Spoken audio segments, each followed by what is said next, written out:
Do you start thinking about yourself when someone says flat chested and end up getting more offended than a girl? If yes, then you've reached the right video. And in this video, I will be explaining how to not grow a chest but a big pair of boobs. So let us get started. So before we understand how to grow any muscle of the body, we first need to understand what its primary function is. In this case, since we are talking about the chest, the main primary function of chest is pressing things away from your body or a fly movement. If you look at the path of your upper arm, it's exactly the same in both cases. When you're pressing, it's just that your elbows are bent, but when you're flying, your elbow is straight. But the movement of your upper arm, that's the humerus, it's exactly the same. So this is the main function of your chest. Now let's understand how many parts is the chest divided into. It's basically divided into two parts, not three parts: the upper chest and the middle chest. Yes, there is nothing like a lower chest muscle, because the lower chest fibers is basically a part of your middle chest itself. Because the difference between the upper chest and the lower chest is that the fibers of the upper chest, they attach to your clavicle, and the fibers of the middle chest, they attach to your sternum. That is why the upper chest is also called the clavicular head and the middle chest is called the sternocostal head. Your lower chest fibers only run slightly downward, but they're not a different part of the muscle. It's the same part of the sternocostal head because the fibers still attach to your sternum. So this basically means that any flat pressing variation you do will activate your lower chest fibers as well as the middle chest fibers to a very similar degree, because they both insert at the same location on your chest. That is your sternum. Now that we've discussed enough about the lower chest, let's discuss about the upper chest. That is probably the favorite muscle for everyone to train. You see, bro, the upper chest, that's the clavicular head, in itself is a very small muscle group. It's not that big. So having a very well developed super huge upper chest, a super huge clavicular head, is not really gonna make that big of a difference in your chest, because it is much smaller compared to your sternocostal head. That's your middle chest. In fact, when we even speak about upper chest or upper chest development, we usually point towards the upper part of the sternocostal head, because the upper part of the sternocostal head fibers also align very closely with the clavicular head. That's the actual upper chest. So don't you think that if you just focus on developing the upper part of your middle chest, your entire chest will look bigger anyways, because the upper part of your middle chest is bigger than your actual upper chest, and because you're training your middle chest, your lower chest will also be targeted because it's the part of the same muscle. As I mentioned earlier, your lower chest is the part of your middle chest with their fibers slightly upwards. That's it. So basically, the entire point of me yapping all of these things was to tell you that your chest will basically look bigger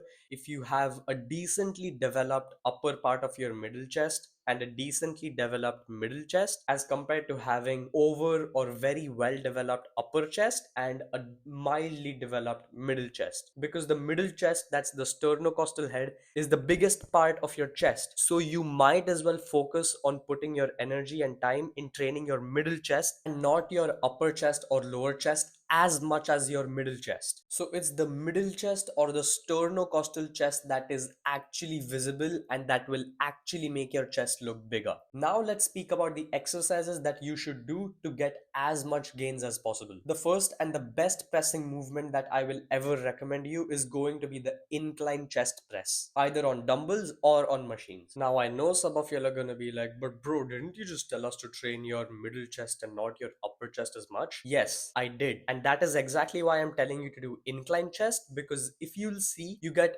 much more range of motion in incline pressing variations than you can possibly get in flat or decline. You can try it out yourself. You can never take your arm as much behind as possible in flat or decline variations as compared to incline variations. You naturally get a more deeper stretch in incline variations. And as I've always been saying in my previous videos, if you're watching my videos for a while now, more the stretch, more the gains. And that is why I prefer incline variations. And after all, we don't want to understimulate our clavicular head as well, because it's still a part of the chest. We still need to develop that muscle till some extent. Now, while performing this exercise, some people might tell you to put your elbows at like a 45-degree angle for maximum alignment with the clavicular head. But again, as I mentioned earlier, our main priority is not the clavicular head or the upper chest in actual, but the upper part of the sternocostal head, because that is what is more visible than the clavicular head anyways. So that is what we want to focus on growing the most. So I would suggest you can either flare out your elbows completely to get the maximum range of motion and the deepest stretch possible in your sternocostal head, or a slight 60-degree angle to also engage your clavicular head a little more. It honestly comes down to your personal preference and personal comfort on your shoulder joint while pressing that weight, because we want to focus on pushing as much weight as possible with as much stretch as possible. And if you think about it a little logically, the clavicular head being such a small muscle group will not be able to contribute a lot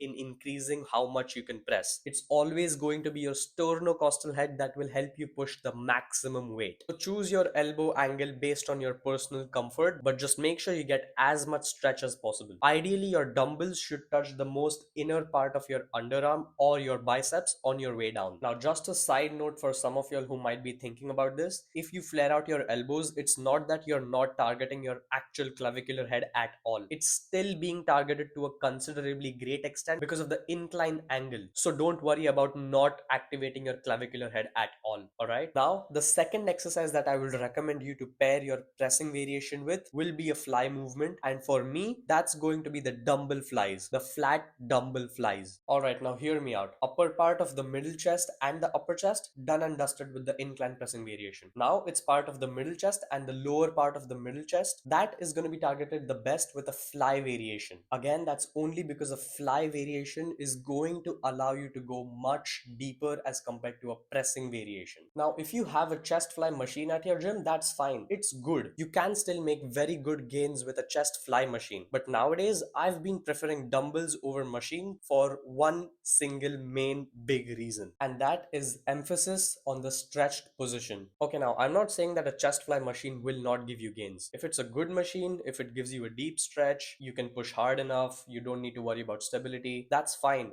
It's an amazing exercise. I've done it myself for years and I've got really good gains with it. But if you want to take things one step forward, what basically changes in flat dumbbell flies is the resistance curve of the movement. If you see the resistance curve of a traditional chest fly machine, it's good because it gives you equal tension in all parts of the movement, be it the stretched position or the contracted position. It's the same tension in all parts. But in dumbbell flies, the tension is maximum in the stretched position and the minimum in the contracted position. Now, this is specifically very important to us because according to the latest research and science, the stretched position of the muscle is more hypertrophic than the contracted position. This means that the energy that we save by not putting in a lot of effort in the contracted state can be used to do more reps in the stretch state, which is more hypertrophic anyway. And this is why these days I've been preferring dumbbell flies over chest fly machines. But if your shoulder feels very unstable, you can still continue doing chest flies. But I will highly recommend you to try to switch to dumbbell flies in the future. Once your chest development sort of stagnates or you don't see gains anymore, then it would be a great time to switch things up a little bit. So basically, the two best exercises I will recommend you for your overall chest development will be incline press, either on a machine or on a dumbbell, and a flat dumbbell fly variation for your middle chest and the lower chest. That's it. You don't need to do incline presses, then flat presses, then decline presses, then dips, then flies, incline, flat, decline variations. No, you don't need 7 to 8 exercises for chest. Just do both of these exercises 2 times a week, push them hard, and be consistent with them. If you want to learn how to lose fat effectively and stay lean forever and really learn how to change your macros and calories during your fat loss journey, personalized to your own body, then I have a complete fat loss guide that will be the first link in the description. It costs lesser than what you spend at McDonald's in a day. So invest in your health instead. That will be it for this video. I hope you found it helpful. Like, share, subscribe, comment, whatever for the YouTube algorithm, and I will see you in the next one.